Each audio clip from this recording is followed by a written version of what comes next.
this is their love story. And it is customary with every love story I tell that every time the guests say, "Aw, Angie and Jonathan have to share a kiss." That was simple. All right, Angie and Jonathan's love story is full of adorable little kittens and precious little puppies sliding down rainbows. Not really. I just wanted to make sure everybody's awe meters were set and ready to go. Now, Jonathan Walker Jones was born in Montgomery, Alabama on March 6, 1984.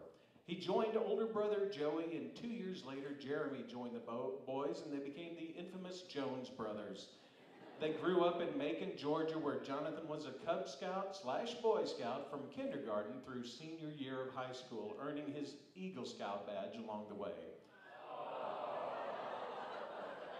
So if for some strange reason we're all suddenly under attack by a grizzly bear in the next few minutes, I'm hoping that we can turn to you, Jonathan, to save us. Jonathan was, by all admissions, a chubby, slow kid. He decided that maybe if he got involved with some sports, he could lose some of that baby fat, so he took up soccer. Unfortunately, chubby, slow kids don't always fit in with the soccer team due to their affinity for standing on the sidelines and eating Slim Jims rather than actually playing. Thus, his soccer days did not go too far for Jonathan. So he decided to try his hand at baseball, which helped him burn off the baby fat, and he ended up playing all through school, making varsity in high school, and even playing a couple of summers in a 21-plus league. He also was involved with playing trumpet in the marching band and concert band at school, earning first chair except for 9th grade, which for some reason he didn't do it in 9th grade. Now, after graduating from Central High School in Macon, Georgia in 2002, Jonathan attended college at Georgia Tech while keeping his high school job.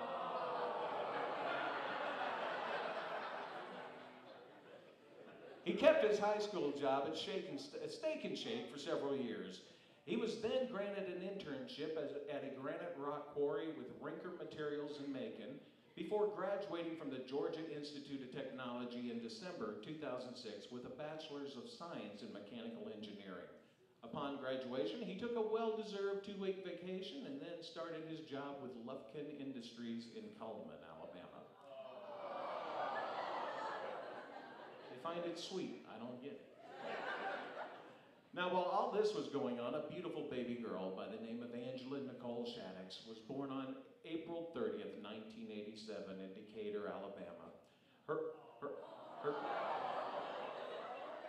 Her older brother Jeremy helped welcome her into the family, and about 6 years later, baby sister Kayla finished out the family tree.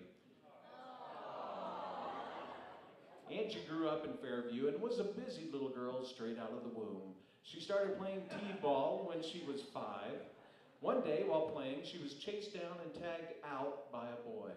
This sent Angie into a tailspin of despair where she cried loudly and she swore right then and there on that field that no other boy would ever catch her again. But one boy did. We'll talk more about him later. Now, after t-ball, Angie moved on to coach pitch softball and then actual softball. She and her team built up a really impressive win-loss record. She played on a league and tournament team, playing every year until she graduated. Her team won several state championships, and she had a blast playing with them. She also played basketball from 3rd grade until she graduated. She twirled and she danced at a studio in town for 7 years and was also a majorette from 1st grade through 5th grade. When she reached 6th grade, she decided to try out for cheerleader and quit twirling. Now, since she had always played sports, her dad was not very pleased about this. He constantly gave her a hard time by saying, "Go, team, go." And while Angie didn't make the squad her first year, she persevered and she made it every single year after that. While there was a lot of drama on the cheerleading squad, it was some of the most fun Angie ever had during her school years. Now, Angie graduated from Fairview High in 2005 and enrolled in Wallace State Community College that fall. She worked with her dad at his car lot in her spare time.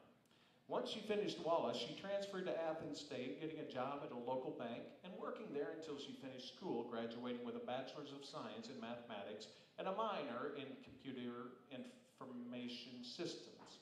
This led her to her job with Macaulay Brown on Redstone Arsenal. So now we know their individual histories, and you're probably thinking, wow, this is great, but how did these two ever meet? It's a good question, and here's your answer. One day on her way home from class, Angie received a random phone call from one of her mom's friends, Terry. Terry is, raise it. There we go. Terry was asking if she had a boyfriend or if she was dating anybody. Angie told her no, and Terry told her that she knew a guy that Angie just had to meet. The phone call kind of caught Angie off guard, as she had been single for a while and was just enjoying the single life at that time.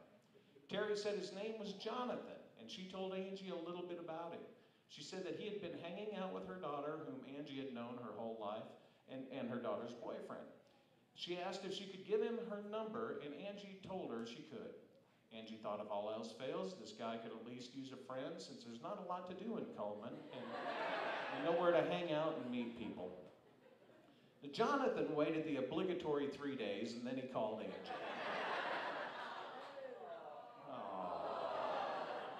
The conversation was a little awkward at first, since they were total strangers. In Angie's eyes, the conversation found them talking about anything and everything, whereas Jonathan chalked it up to 2 hours of nervous babble about nothing. The topic of music was brought up, and Angie admitted that she was super excited because she was going to a Kenny Chesney concert the following night. Now, Angie is a huge Kenny fan, and she had been waiting on this concert for months. Jonathan proceeded to tell her that he didn't know who Kenny Chesney was, and that he did not particularly like country music. And Angie thought,